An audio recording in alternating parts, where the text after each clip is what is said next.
નમસ્કાર, ગુજરાત બુલેટિનમાં આપનું સ્વાગત છે। ધ્રાંગધ્રા શહેરની નવી શાક માર્કેટમાં આવેલ રતનપુરમાં ઉભરાતા ગટરના ગંદા પાણીથી સ્થાનિકો ત્રાહિમામ। સુરેન્દ્રનગર જિલ્લાના ધ્રાંગધ્રા નગરપાલિકા દ્વારા સ્વચ્છતા જાળવવા અને સ્વચ્છતા અંગે મોટી ઉપાડો વાતો કરવામાં આવે છે, પરંતુ અહીં સ્વચ્છ ધ્રાંગધ્રાનું દ્રશ્ય કંઈક અલગ જ છે। ધ્રાંગધ્રા શહેરમાં આવેલ નવી શાક માર્કેટ પાસે રતનપુરમાં આશરે 30થી વધુ દુકાનો આવેલી છે।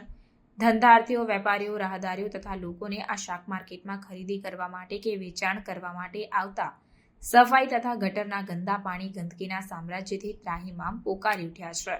અવારનવાર નગરપાલિકા તંત્રને લેખિતમાં રજૂઆતો કરવા છતાં પણ નગરપાલિકા તંત્ર દ્વારા યોગ્ય કામગીરી કરવામાં આવતી નથી। ત્યારે ફરી આ વિસ્તારના ધંધાર્થી દુકાનદારો દ્વારા નગરપાલિકા ચીફ ઓફિસર સહિત મામલતદારને લેખિતમાં રજૂઆત કરવામાં આવી અને તાત્કાલિક ધોરણે તેમના પ્રશ્નોનું કાયમી ધોરણે નિરાકરણ લાવવામાં આવે તેવી માંગ પણ કરી હતી।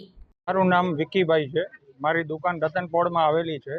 અહીંયા વારંવાર ગંદકી, પાણીનો કોઈ નિકાલ નથી અને નળ આવે ત્યારે પણ પાણી અને ગટર ઉભરાય છે। આનો કોઈ નગરપાલિકાને મૌખિક ને લેખિત અમે અરજીઓ કરેલી છે, પણ કોઈ સાંભળવા તૈયાર નથી। તો આની અમે સાફ સફાઈ રાખવા માટે વિનંતી કરીએ છીએ નગરપાલિકાને। છતાં અમારે પત્રકારનો સહારો લેવો પડ્યો, કોઈ સાંભળતું નથી, છતાંય અમારે મીડિયાનો સહારો લેવો પડ્યો છે આના હિસાબે। મારું નામ નાગરભાઈ ધનાભાઈ ચાવડા, અખિલ ભારતીય હિન્દુ મહાસભાના ગુજરાત પ્રવક્તા।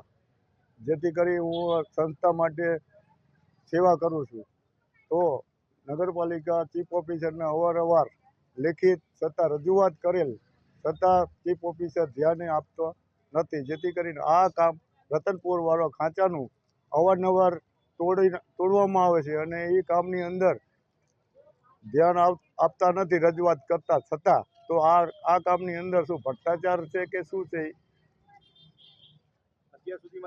અત્યાર સુધીમાં મેં વારંવાર લગભગ ઘણીવાર મેં લિખિત આપ્યું છે, ઘણીવાર મેં મૌખિક કીધું, છતાં આંખ ખાડા કાન રાખી અને ધ્યાન આપતા નથી। મારું નામ હસમુખભાઈ અમૃતલાલ વાણિયા, ધ્રાંગધ્રા નવી શાક માર્કેટની બાજુમાં આવેલ રતનપોળમાં મારા ભાણુભાઈની દુકાન છે અને આ રતનપોળમાં આશરે 30 દુકાનો આવેલી છે અને દુકાનદારના વેપારીઓ કાયમ માટે આજે ગટરમાંથી ઉભરાય છે પાણી અને ચોમાસામાં પાણી ભર્યું રહે છે અને ગંદકીનો નિકાલ કોઈ કરતું નથી અને આના માટે લોકોએ લેખિતમાં અરજી પણ આપેલી છે।